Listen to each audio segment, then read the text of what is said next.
SCP-050 to the Cleverest. Object Class Euclid. Special Containment Procedures. So far, all attempts to contain SCP-050 have proven fruitless. Footnote: testing to contain SCP-050 has been discontinued at this time. End footnote. At present, whoever has possession of SCP-050 is to leave it in an office they use with regularity. Footnote: attempts to leave SCP-050 in unused offices have resulted in it following the owner home. This is a violation of regulations and not to be allowed. End footnote. Description: SCP-050 appears to be a statue of a monkey reading a book approximately 1 foot tall. Footnote: one of the quirks of SCP-050 is that no matter what form of measurement is used, any record of said measurements will quickly be replaced by the customary system measurements. End footnote. On the bottom of the statue are engraved the words, "To the Cleverest," in cursive script. The statue has so far proven resistant to all forms of damage. Footnote: attempts to damage SCP-050 have resulted in increasingly lethal pranks. As of this writing, destruction testing is discontinued. End footnote. As such, there is no accurate method to date the object. When left alone, SCP-050 has shown itself to be both useful and antagonistic to its current owner. Footnote: see Document 050. End footnote. Although never seen to move, no matter the manner or amount of recordings, any room it is left in becomes very clean, to a polish whenever possible. Paperwork is filed, trash is emptied, and in general, clutter is removed. However, SCP-050 also has a tendency to leave traps for its owner, so current holders should carefully check their offices upon returning. Document 050. The Great Researcher Prank War of... On January 2000, during an attempted capture of SCP-963 by Chaos Insurgency agents, Dr. Bright made use of 963's intrinsic capabilities to make fools of the attempted kidnappers. When Bright returned to his office, he found a monkey statue waiting for him. His office had been tidied in his absence and everything filed away, which came as something of a shock for the naturally messy Dr. Bright. Upon further investigation, it was found that, despite the apparent tidiness of his office, all of his pens had been drained of all but the last bit of ink, and several important documents had been translated into Aramaic. Dr. Bright immediately began the usual testing of this new SCP, but found himself going nowhere until Dr. Wrights, as payback for something unspecified, smeared his desk with 1/2 of a compound of epoxy and applied the other half of the compound to his utensils. At this point, SCP-050 vanished from Dr. Bright's office, reappearing in Dr. Wright's office, whereupon 050 began the cleanup again. After several tests, it became apparent that SCP-050 was easily contained, as long as no one outside of the Foundation proved to be cleverer than the Foundation scientists. Of course, this led to many of the Foundation scientists seeking to claim the title of Most Clever for themselves, and thus began the Great Researcher Prank War of Memorandum 050-A. No good will come of this. 05. Entry 1. Bright to English. Dr. English accesses SCP-705. 705 is allowed access to approximately 100 pounds of similarly colored Play-Doh. After several minutes' conversation, the new army retreats to the ventilation shafts.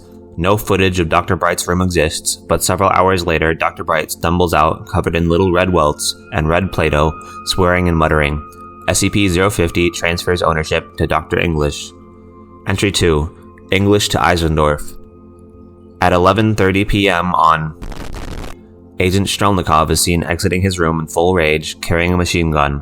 Smoke pours from the open door of his quarters. Senior researcher Eisendorf is later found to be in possession of 050, proving that a good enough prank will attract 050's attention no matter the target. Entry 3. Eisendorf to Kondraki. At 10:25 a.m., Dr. Eisendorf returned from a brief coffee break to discover a typed note sitting on his desk, rewritten here. Dr. Eisendorf, it seems there was a problem with the Class A amnestic you requested following your SCP-231 assignment. Please hop on the next plane leaving from the site and wait until someone comes and picks you up so that we can get this all sorted out. Cheers. 05. Despite factual and stylistic errors in this note, inappropriately informal style, the fact that there is no Overseer 3.14, Dr. Eisendorf apparently took the note seriously and became highly distressed. Dr. Eisendorf boarded the next airplane leaving Site 23, which turned out to be a regularly scheduled flight traveling to Site 19. Dr. Eisendorf apparently did not realize this until landing, at which point he still waited over 8 hours outside the site before a guard found him and asked him what he was doing. Dr. Eisendorf soon confirmed that he had never been assigned to SCP-231 and quickly worked out what had happened. SCP-050 was observed in the office of Dr. Kondracki later that same day. Entry 4. Kondracki to called. At 7:28 p.m. 2009, Dr. Kondracki was called away by Assistant Researcher Hawes under the pretense of an SCP-173 containment breach. Security cameras recovered footage of the ensuing prank. Upon returning to his office, Kondracki pauses briefly when he reaches his door. Moments later, he is seen backing slowly out of his office, keeping his eyes fixed on something inside. It was later revealed that Dr. Kald had placed a replica of SCP-173 in Kondracki's office, positioned in such a way that it faced the door, establishing eye contact with whoever might enter the room. Kondracki continued to retreat until slipping on a hitherto unnoticed puddle of cooking oil. The replica of SCP-173, made of wireframe, papier-mâché, and spray paint, was relocated to Dr. Joseph Kald's office, shortly followed by SCP-050. Entry 5. Called to Yorick.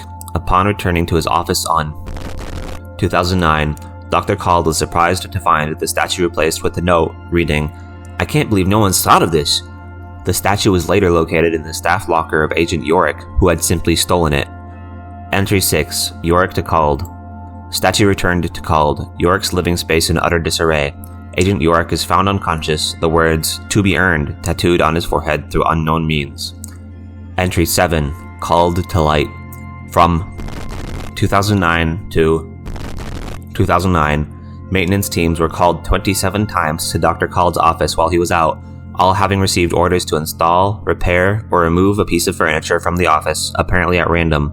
Dr. Kald became increasingly paranoid about these intrusions, considering his possession of SCP-050, and of 2009, decided to bring his paperwork and the SCP back to his quarters and work from there. Upon entering his quarters, Dr. Kald was doused by the contents of a bucket carefully balanced on the entrance's door jamb. Ownership of SCP-050 changes to Dr. Light. Entry 8. Light to Coleman. On 2009, Dr. Coleman was seen pinning a notice to the break room notice board which read, "Due to the effects of SCP, all personnel who have received an amnesiac of any kind within the past 6 months are required to report to Dr. Light immediately." This was signed and notarized by no fewer than 17 members of O5 Command and senior staff. After seeing this, an email was immediately sent out retracting the information and causing mass panic among some of our more paranoid employees. After what can only be described as a bum rush on Dr. Light's newly refurbished office resulting in the destruction of many items contained within, SCP-050 was found on Dr. Coleman's desk. Entry 9. Coleman to Okagawa. On 2009, Dr. Coleman was called out of his quarters by an email from an unknown source.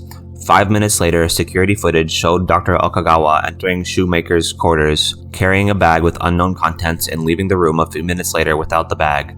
Upon returning, Coleman discovered a dead rodent which appeared to have been slathered in the secretions of SCP-447.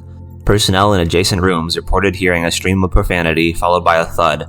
Worried researchers found him passed out on the floor, while the slime was later identified as the green gelatin from the kitchen and the dead rat as a rubber toy.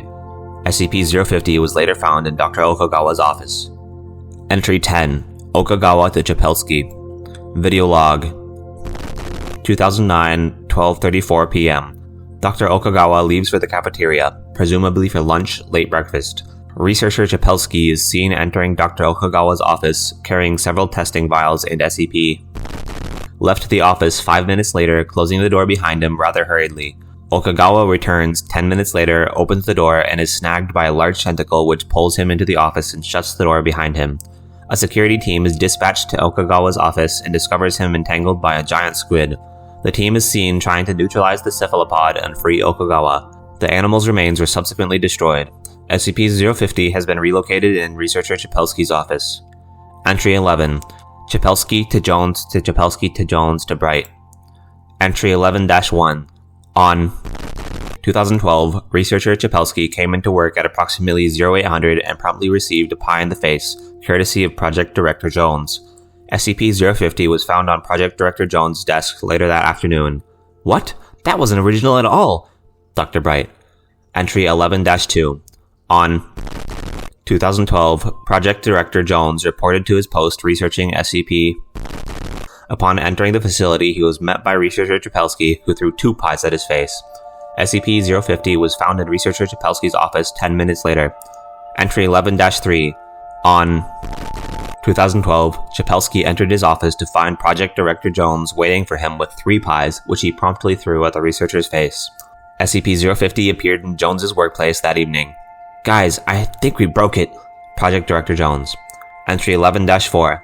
In the middle of the workday, Dr. Bright entered Jones's research lab with 4 pies, which he threw in his face. As he was leaving, security footage records him saying, "This better not fucking work." SCP-050 was on Bright's desk upon his return. Notes: "God damn it, Dr. Bright." "Okay, no more fucking pies, alright?" Project Director Jones. Entry: Meep. Bright to SCP-732. On 2012, an error occurred in the Foundation main database, reassigning System Technician Kent to a squad stopping the Dread Lord Aslov, sighed the cleaning crews.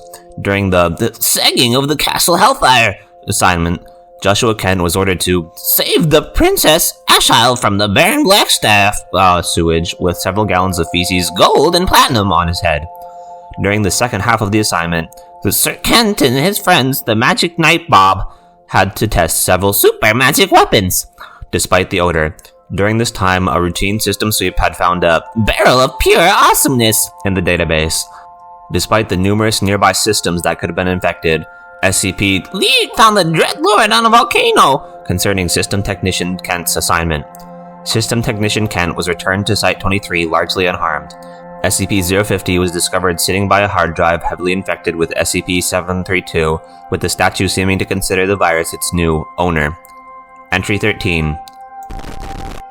Entry 14. Entry 15. SCP-732 to Light.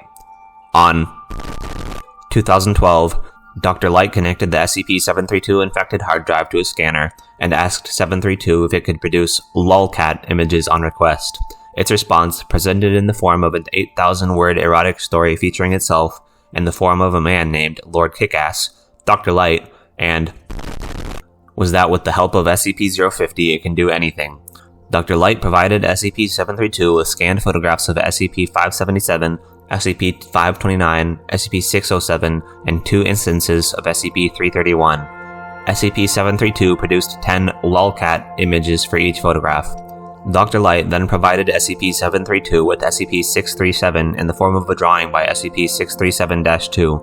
As a result of this, SCP-732 was rapidly overwritten with an estimated 63 GB of text describing SCP-637's actions and appearance. Whether this information could have filled all available computer memory is unknown, as the last actions of the Lord Kickass instance were to induce total mechanical failure to its hard drive, accompanied by catastrophic uncontrolled oxidation. SCP-050 was found in Dr. Light's office the next morning. Note: SCP-637-2 reports that SCP-637 was not harmed by its venture into SCP-732, but that its fur was really messed up. Note: other copies of SCP-732 seem unaffected by the suicide of Lord Kickass. End file.